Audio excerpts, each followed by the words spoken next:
Hello students, ये आज मेरा पहला स्टडी व्लॉग है। और मैं कई दिनों से सोच रही थी कि बच्चों को बताया जाए कि कंपटीशन की तैयारी कैसे करें, कैसे किताबों को पढ़ें और कैसे नोट्स बनाएं। तो ये मेरा पहला प्रयास है और आप लोगों का अगर सपोर्ट रहेगा तो हम साथ में स्टडी भी करेंगे। तो मैं सबसे पहले तो मेरा परिचय दे दूं। मेरा नाम सुषमा है और मैं राजस्थान से हूँ, शेखावाटी क्षेत्र से।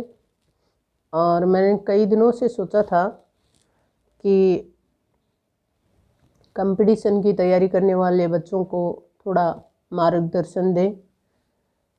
मैंने बहुत सारी एग्ज़ाम दी हैं और लंबा चौड़ा एग्ज़ाम का अनुभव हो गया है। तो कोचिंग करने वाले और गाइड पढ़ने वाले बच्चों को जब मैं देखती हूँ तो मुझे काफ़ी तकलीफ़ होती है कि इतने लंबे लंबे चौड़े ग्रंथ पढ़ने पड़ते हैं। और जो कोचिंग चलाते हैं वो भी बहुत सारा मैटर दे देते हैं, जिसमें ऐसे पराली को छानने से क्या मिलता है वो कहानी हो जाती है उसमें। क्योंकि क्रीम निकालना बहुत मुश्किल होता है उसमें से, उस मैटर में से मेले में सुई ढूंढने जैसा काम हो जाता है।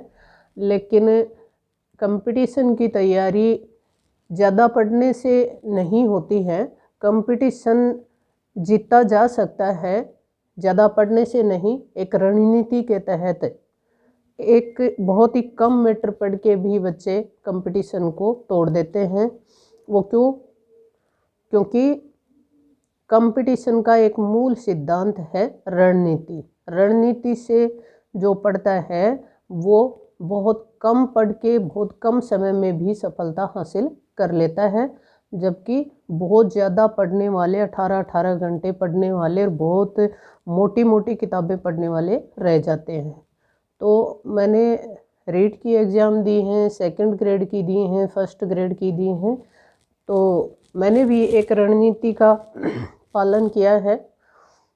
वो धीरे धीरे हम जब भी साथ साथ पढ़ेंगे तब बताएंगे। मैं हमेशा पढ़ाई के लगी रहती हूँ, मेरे को पढ़ने का शौक़ है और पढ़ने के शौक़ के कारण ही मैं पढ़ाई से जुड़ी रहती हूँ और अब भी मैं पढ़ती रहती हूँ। तो आपको सबसे पहले तो मैं बताऊं कि रीट की जो एग्ज़ाम है, टेट की, सी टेट की, IAS टेट की, जो मैंने अब तक पास की हैं वो दिखा देती हूँ आपको। देखो, ये 2011 की टेट थी, आर टेट, जिसका फर्स्ट लेवल और सेकंड लेवल दोनों मैंने पास किए थे। एक तो ये है और फिर दूसरा ये है, ये 2015 वाला है। और फिर ये है 2017 वाला। और ये है केंद्रीय माध्यमिक शिक्षा बोर्ड का सी टेट का सर्टिफिकेट है मेरे पास। और ये है हरियाणा विद्यालय शिक्षा बोर्ड का, ये मैंने 2011 में किया था। और ये है हरियाणा का 2011 में प्राइमरी टीचर का। और ये है ज्योग्राफी से 2016 का हरियाणा का। और ये जो है अभी राजस्थान माध्यमिक शिक्षा बोर्ड का 2021 का। तो ये 8-10 टेट हैं, 10 टेट मैंने पास कर रखी हैं, ये देखो।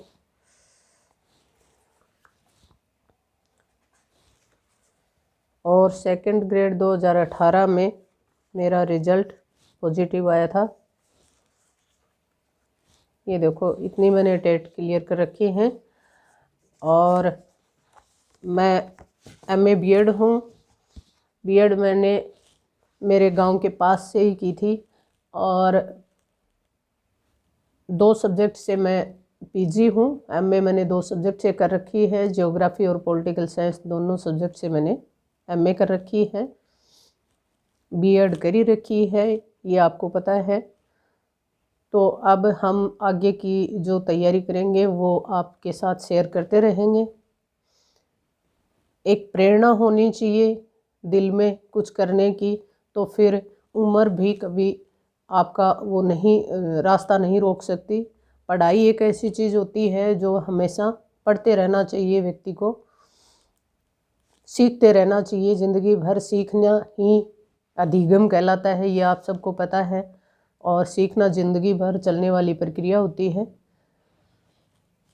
तो बस इतना ही कहना था आप लोगों को। आप लोगों की सपोर्ट रहेगी, आपका समर्थन रहेगा तो हम इस चैनल पर बातें करते रहेंगे। और मेरे व्हाट्सएप नंबर रहेंगे आपके पास, क्योंकि मैं फेसबुक और ट्विटर वगैरह तो चलाती नहीं हूँ।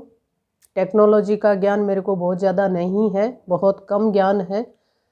इसलिए आपको मैं एक व्हाट्सएप नंबर देती हूँ। आपको कोई भी बात मेरे से पूछनी हो तो आप डायरेक्ट बात पूछ सकते हैं, लेकिन इस बात का विशेष ध्यान रखना कि कोई भी गलत नीयत से मेरे पास कोई मैसेज या फ़ोन कॉल न करे।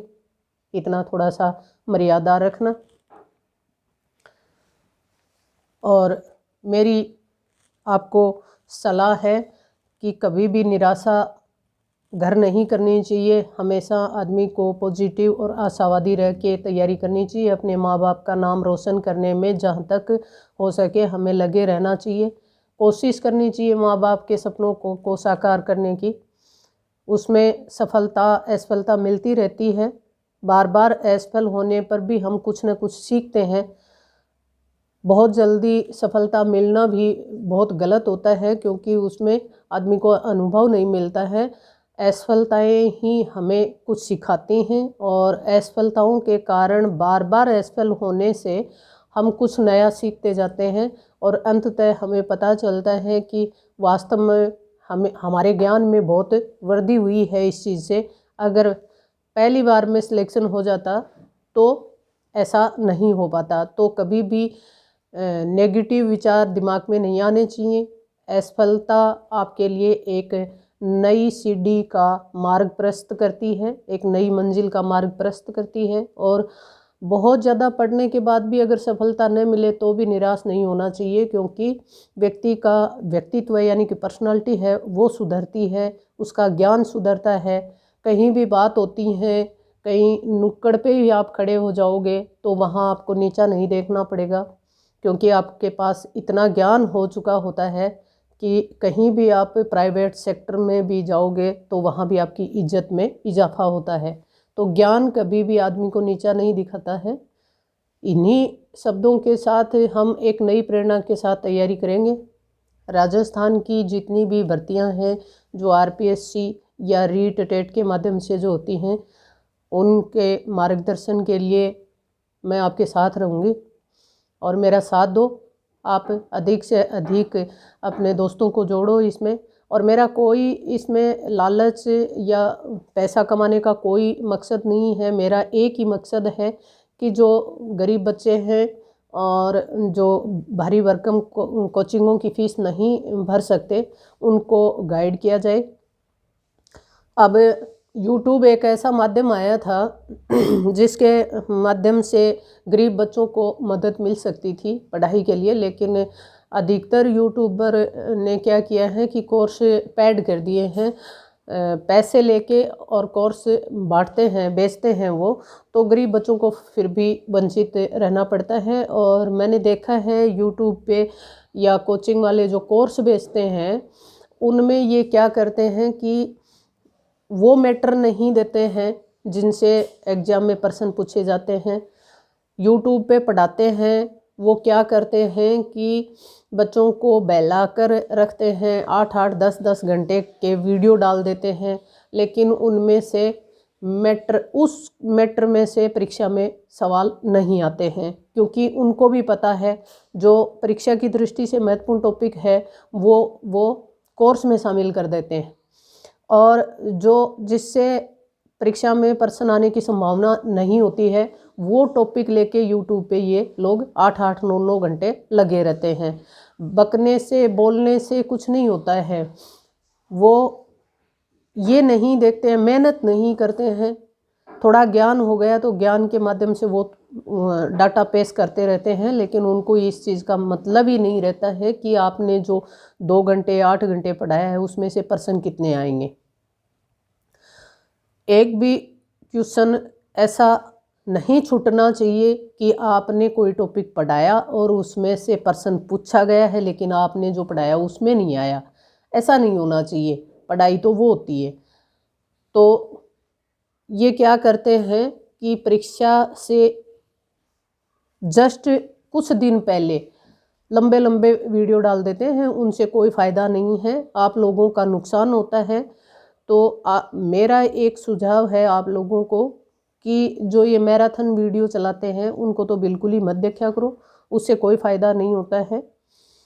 आप तो 1-2 किताब रखो और वो किताबें बार बार पढ़ोगे तो अपने आप आपका कॉन्सेप्ट क्लियर हो जाएगा और आपके जो फैक्ट होते हैं वो भी तैयार हो जाएंगे।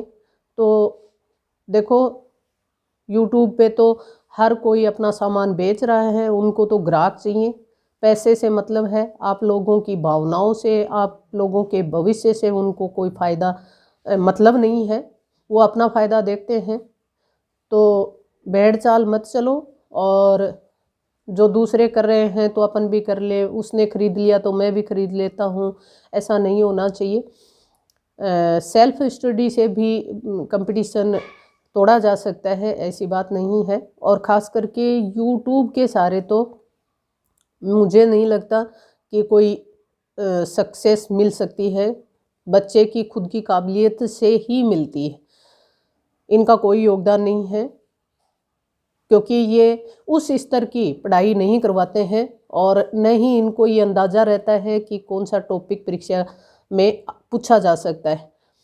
वो 1 घंटे की क्लास में बता जाएंगे और उसी पर्सन को छोड़ देंगे जो परीक्षा में पूछा जाता है।